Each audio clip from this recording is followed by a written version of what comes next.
It's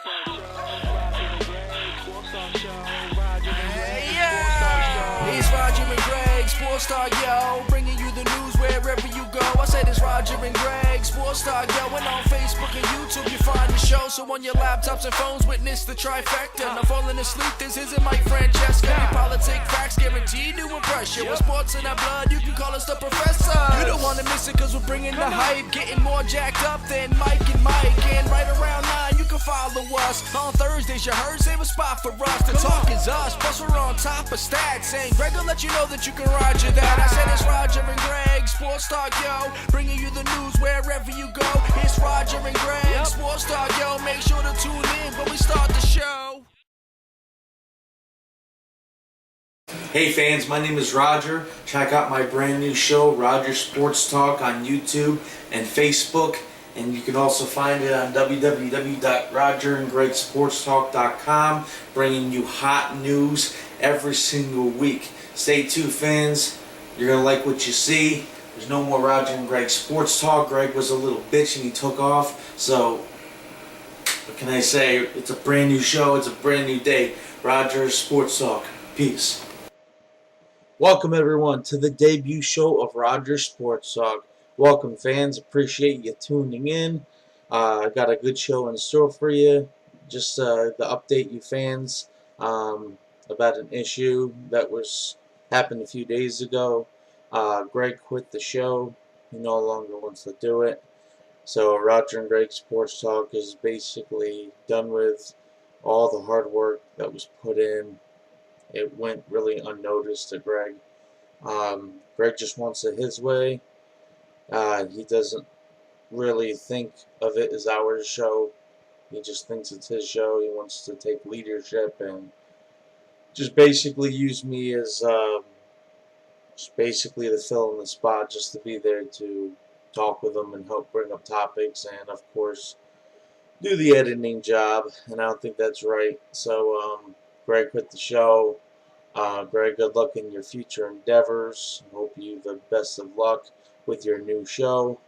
I know you're not going to follow through. Greg never follows through with anything. He changes his mind more than he changes his underwear. Okay. So, fans, this is a new day. This is a new show. I know you see the logo in the back and everything. I just didn't want to give it up. Spent a lot of money to put into it and a lot of time, a lot of hard work. So, you're going to see this logo every single time. But remember, guys, it's Roger Sports Talk. Alright, so starting the show, I want to talk about Josh Brown, the New York Giants kicker. Josh Brown revealed some of information through like journals and everything, stating that he admitted that he abused his wife on numerous occasions. He also came out and admitted that he has issues and he's been dealing a good part of his life, and he's been through therapy.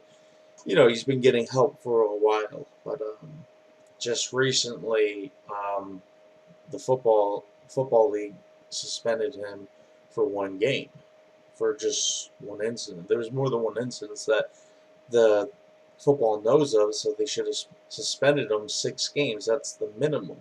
The domestic dispute rules of the league and everything, you know, it's a minimum of 6 game suspensions per. So, but something has just come to my attention that the National Football League has put Josh Brown on the commissioner's exempt list. Josh Brown might appeal it. I don't see him just not doing that, because I don't think he's going to ever play football again after, because what they're doing now, they're looking into more incidents that was revealed. They found out there's more incidents than what they knew of, so now they're going on to check out more. So, personally, I don't think Josh Brown is ever going to play football again. When you're on the commissioner's exempt list, it means you cannot practice, you cannot play in any football team activities, He can show up for like he can participate in like team meetings, but he cannot have any participation whatsoever with the teams practicing and the teams, any games, which is right. The guy's despicable. He beats his wife, and that's just absolutely bonkers, in my opinion. The guy should never play football again. The guy should be behind bars. Anybody who hits a woman is cowardly, in my opinion, and you know, he he shouldn't ever play football again. And that's all I have to say about that. All right, moving on to some NHL news. When Greg and I was doing the show together, we really didn't cover too much of the National Hockey League, but this news that was brought to my attention was pretty interesting news. I think you guys will enjoy it. So, the, during the Washington Capitals game and the Panther game, Capitals forward Daniel Winnik loses a small part of his ear during Thursday's Capital Panthers game. In Florida, Daniel Winnik dropped to the ice to block a shot from Riley Smith, I believe it was. Yeah, Riley Smith, during a late third period power play. The puck struck him on the side of the ear, and after he was helped off the ice, he was brought in the back. So after the game, the Capitals coach Barry Trotz did confirm that Winnik did lose a part of his ear from being struck with the puck. Now, hockey's a crazy sport as it is. Constantly guys fighting and everything, and I think, my opinion, that's what makes it cool. You know, the rough housing and everything. It's pretty cool. I never really got into hockey too much. I do think it's a fun sport to play. I played hockey before in the past, but I really haven't been too involved with it. But I don't know if being struck with the puck on body parts is a common thing, or if this is a new thing. But the guy lost part of his ear. Apparently, his headgear isn't safe enough to cover all of his head parts, because the guy lost an ear. The guy will live with that forever. So I don't know if the National Hockey League will take advisory, under this situation. I don't know if it's going to be made a big deal out of, but it's a big deal to me. The guy has to walk around with a piece of his ear missing for the rest of his life, unless they can do something to fix it, but I doubt they can. But, that puck travels really, really fast. Really, really fast. And it's like lightning speed almost. The impact that the puck gets from getting hit off the player's stick is absolutely bananas. But it was a good game overall. I enjoyed it very much. And that's all I have to say about that. Let's move on to football. We're going to talk about the Green Bay Packers versus the Chicago Bears. This game happened on Thursday. During the game, the Packer game, the Chicago Bears quarterback, Brian Hoyer, he was a backup, but their main quarterback, Jay Cutler, got injured, and Brian Hoyer was covering and filling in for him. He was forced off the field on Thursday night's game against the Packers after suffering a broken left arm. Now, it's not his throwing arm, but it's the other arm. The way he got hit by the Green Bay Packer defensive end was crazy. Clay Matthews is huge. He's a buff guy, and Julius Pepper, I believe his name was. I believe I'm pronouncing that right, but they hit him so hard he went down like a sack of potatoes, broke his arm, had to force him off the field. He wasn't able to get up on his own. He was in a lot of pain, broke his arm. He's more bad news for the Chicago Bears.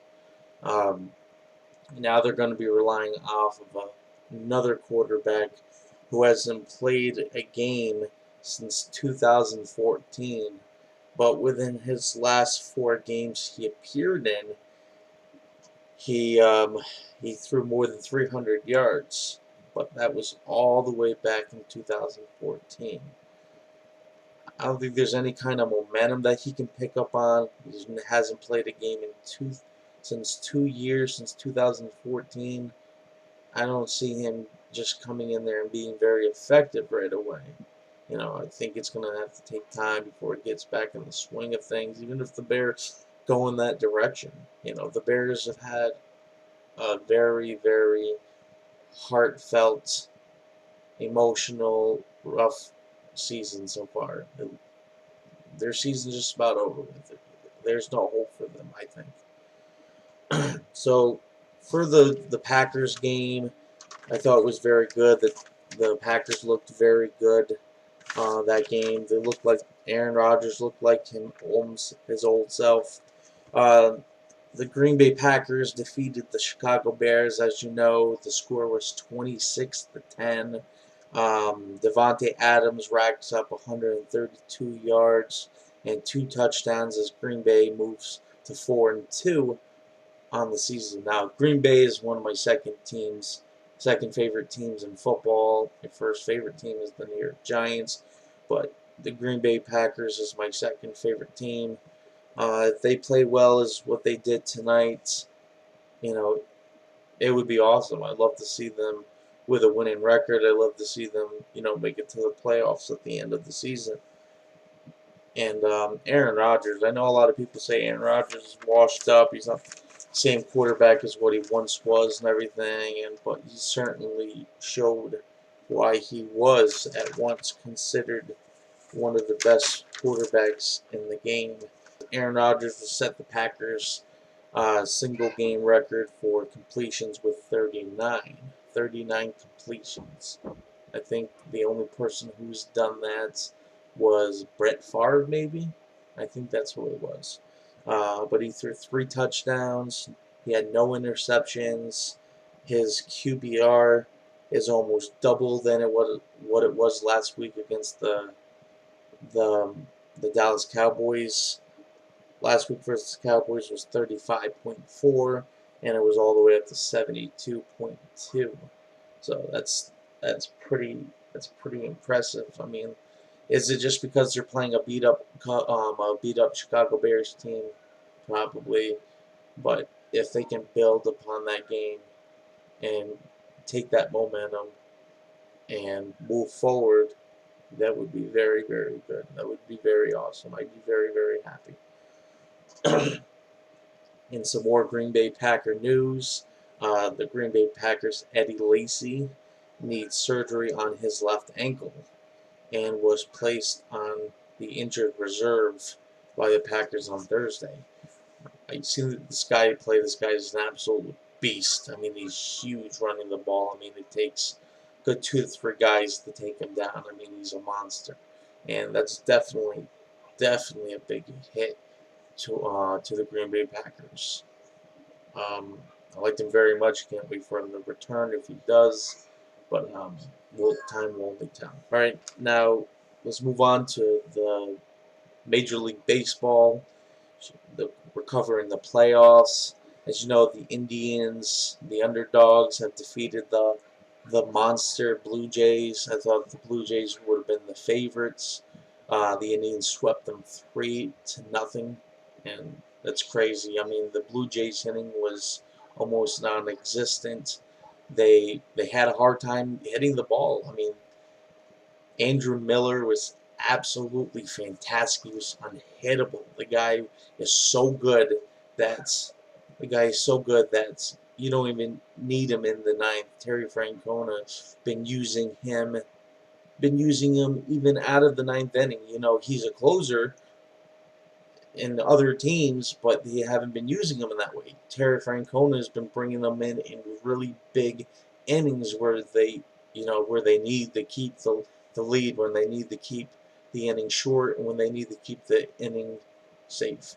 So I think, in my opinion, Terry Francona has been using them very well. Would I like to see Andrew Miller in more of a closing role? Yeah, that's what traditional closers are supposed to do. They're supposed to be their closers. They're supposed to have a good bullpen to set up to get to Andrew Miller.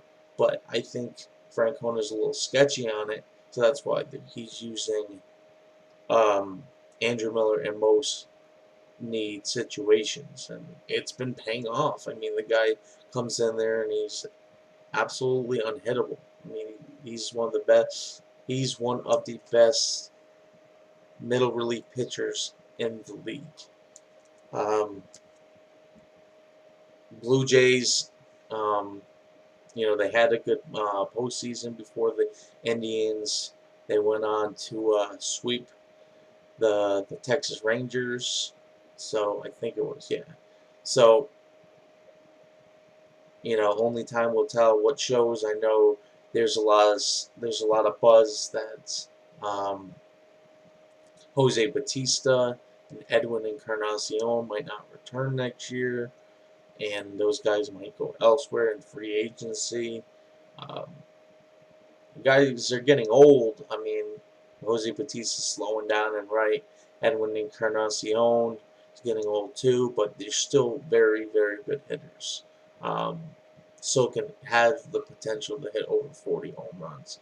So, in my opinion, I don't think the free agency is going to be too star-studded this year. There's not going to be too many big hitters as Bautista and Encarnacion. You guys came so close to winning a World Series this year. You just got to build on, if you make it next year, there's no way those guys are going to go in that cold streak of hitting like they did before. You guys will be all right next year. You just got to bring back the same team, maybe improve on a couple of spots that you think you need, and just keep the ball rolling. I know you guys can make it next year and everything, so because you guys are a very good team. All right, so moving on to the Chicago Cubs and the Chicago Cubs and the Los Angeles Dodgers. The Cubs and the Dodgers are very tight. It's a very tight series. The Cubs are leading the Dodgers 3-2. It's going to be a game. There's going to be a game 5. It's Kyle Hendricks versus Clayton Kershaw. Clayton Kershaw is on plenty of days of rest and everything, so I think he'll be sharp, and I think the Cubs are going to have a hard time getting it past them, especially when their season is on the line. Clayton Kershaw's always clutch, but we have seen him struggle in the postseason before, so it's only time will tell what kind of Clayton Kershaw we will get. But I think he'll come out as a beast, as he always has been, and I think that you'll see him prevail, and I think the Dodgers will win this upcoming game back in Chicago. Now, and then it's going to come down to the wire. Both teams face an elimination, and it's going to go to the very wire. And it's going to be a hell of a game. This past game, definitely Addison Russell did his thing. Javier Baez making spectacular plays at second, making it look easy. Having a huge double at the end of it and everything. Addison Russell hitting a huge 2-run home run. Guys are really clicking. Their pitching is fantastic. John Lester gave him a really, really good outing, even under plays where most pitchers would shrink and most pitchers would freak out, and they would struggle. But John Lester, like certain plays at first, stealing bags and everything, not making plays. I mean, he really kept his cool, and he really did a good job. And John Lester shows that, in my opinion, John Lester is the ace of that team. I know a lot of people say Jake Arrieta is better, and of course, but the way John Lester's been pitching, he's your most reliable guy. He's the guy in the playoffs that I would at least want to turn to, and for a big game, just like how it was the other night. So let's move on to a little NBA. I want to talk about Derrick Rose. A lot of people heard about the whole allegations of him and his whole gang raping case and everything. So just to update you guys, an 8-member jury in Los Angeles federal court has found the New York Knicks point guard Derrick Rose and 2 other men not liable in a civil lawsuit that accused Rose and 2 friends of gang raping Derrick Rose's ex-girlfriend when she was incapacitated from drugs or alcohol. So the decision was announced Wednesday around like 4:30 Eastern time, I want to say. Neither side denied that the men had sex with Derrick Rose's ex, but the issue was if it was uh, consensual, or if she was like completely knocked out from like impaired from like drugs and alcohol. Um, the defense attorney plans to appeal the case and everything. I mean, she was Derrick Rose's ex-girlfriend. It was in there kind of like what I read up on. She was in there like crying like on every situation and everything. The jury really wasn't buying into it. I think that it was just a way for her to get money because Derrick Rose is like rotten rich. I mean, he's got a lot of money, so it's just probably her trying to get back at him just to get some money from him. It's probably what it is. But if he did do it, I think it's just absolutely despicable. I don't care if it's consensual or not, but I don't think any girl wants to be gang raped. That's ludicrous. So that's all I have to say about that. Next, we're going to stay on topic of the NBA. We're talking about preseason game versus the 76ers and the Miami Heat. The national anthem, that's what we're on now.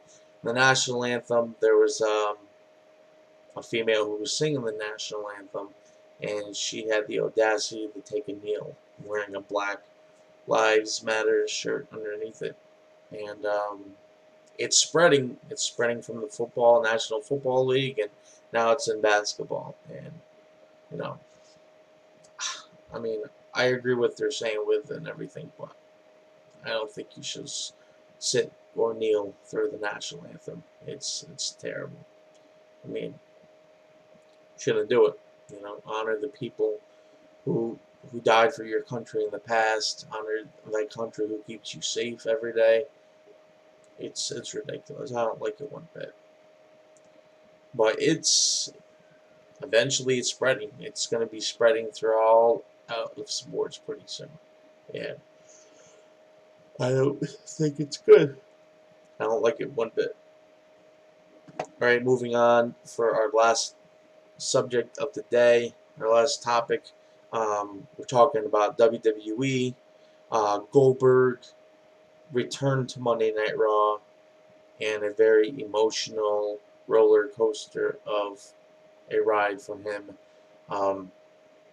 He returned to accept Paul Heyman's challenge. He said, "Brock Lesnar, you're next, but not only are you next, you're last." So this is definitely Goldberg's last hurrah in wrestling. He's 50 years old. I know my former partner said that he's seen him in Citi Field, and he looks like he still has it. He looks like he can still put on a good match, but I don't know. I think it's going to take a lot of working out, a lot of getting into shape again and everything before he can actually put on a good match with Brock Lesnar. He looks small. He looks old. I don't know how well he's going to fare against Brock Lesnar. Brock Lesnar is a beast. He's in perfect condition. He's huge. He makes Goldberg look small. So I think the match isn't going to take place anytime soon. I know there's a lot of buzz about maybe Survivor Series or maybe the Royal Rumble. I would see the Royal Rumble most, but I still think it's going to be at WrestleMania. But the ultimate rematch. Excuse me. So that's all we have for you this week. Thank you for tuning in to the debut show of Roger Sports Talk. I hope you enjoyed yourself. I hope you enjoyed my topic. If you guys would like to see anything specific or hear anything specific, just hit me up. You can hit me up on Facebook. You can hit me up on the website that we have up there. It's going to be changed pretty soon, but it's still right now www.rogerandgregsportstalk.com, where I just leave comments and hit the like button underneath this video.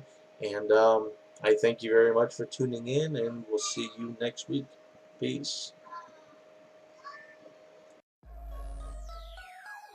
Roger and Greg, Sports Talk Show. Roger and Greg, Sports Talk Show.